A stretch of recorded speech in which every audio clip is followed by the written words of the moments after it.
अपने एनालिस्ट से सवाल कुछ यूं है कि वजीर आजम का बयान और वजीर आला की तनकीद, इन दोनों को मद्देनजर रखते हुए किसका मौक़िफ़ दुरुस्त है, वजीर आजम या वजीर आला?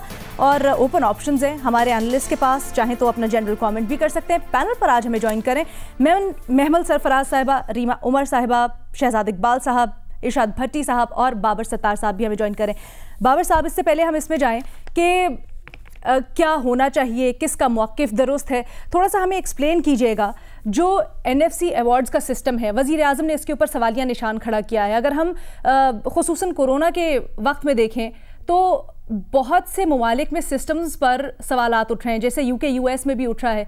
चाइना का सिस्टम इसके बरक्स ऐसा साबित हुआ है कि सेंट्रलाइज सिस्टम में चीज़ें मैनेज करना ज़्यादा आसान होता है। तो NFC फंड्स की तकसीम आपको क्या लगता है? देखिए, दो मुख्तलिफ तरीके हैं सोचने के, रियासत को इमेजिन करने के।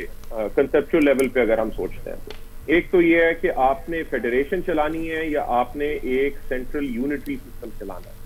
हमारा जो एक्सपीरियंस रहा है, हमने एक सेंट्रलाइज यूनिटरी सिस्टम की तरह से इस रियासत को चलाया है, जिसकी वजह से जो 1971 में हुआ वो हमारे सामने है। आज जो माइनॉरिटी प्रोविंसेस के प्रॉब्लम्स हैं वो हमारे सामने हैं, बेशक वो बलोचिस्तान हो, बेशक वो सिंध हो, एटसेट्रा एटसेट्रा। सो एक तो लार्जर सोच के साथ आप देखते हैं कि भाई एक बड़ा डाइवर्स मुल्क है, उसकी डाइवर्स पॉपुलेशन हैं, डाइवर्स एथनिसिटीज हैं उसके अंदर।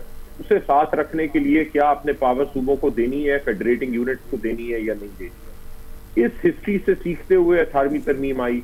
अब क्या उसके अंदर कोई कमी बेशी हो सकती है? हाँ, बहुत सारे कानून में होती है, निकलती रहती है, कुछ कोर्ट्स क्लैरिफाई कर देती हैं, कॉन्स्टिट्यूशनल अमेंडमेंट्स आती रहती हैं, क्योंकि कवानीन तो तमाम टाइम्स के लिए बनते हैं।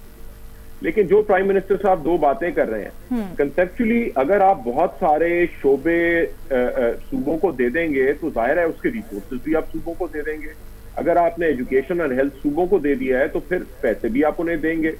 सो NFC की कहानी में ज्यादा बड़ी प्रॉब्लम ये है, लेट्स अस्यूम कि हम इनकी बात मान लेते हैं, NFC को आप अंडू कर देते हैं जिस तरह पहले था कि बड़ा 60% या 58% सेंटर के पास रहता, तो वो कितनी देर तक, क्या हमारा बजट फिर बैलेंस हो जाएगा?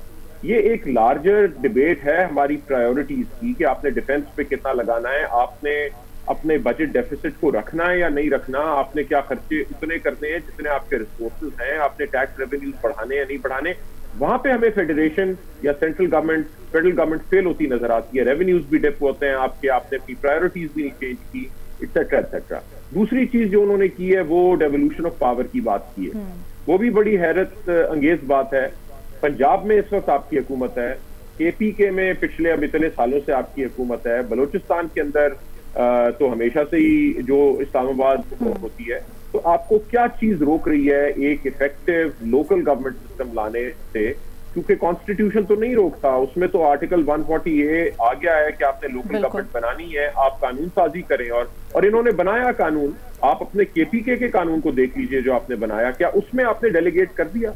तो जब डिक्टेटरशिप की वो बात करते हैं तो आपके सामने चेहरे आते हैं, बुजदार साहब का चेहरा, भाई वो कितने एम्पावर्ड हैं आज, क्या वो डिक्टेटर नजर आते हैं? महमूद खान का चेहरा, आप अपने CM तो देख लीजिए ना।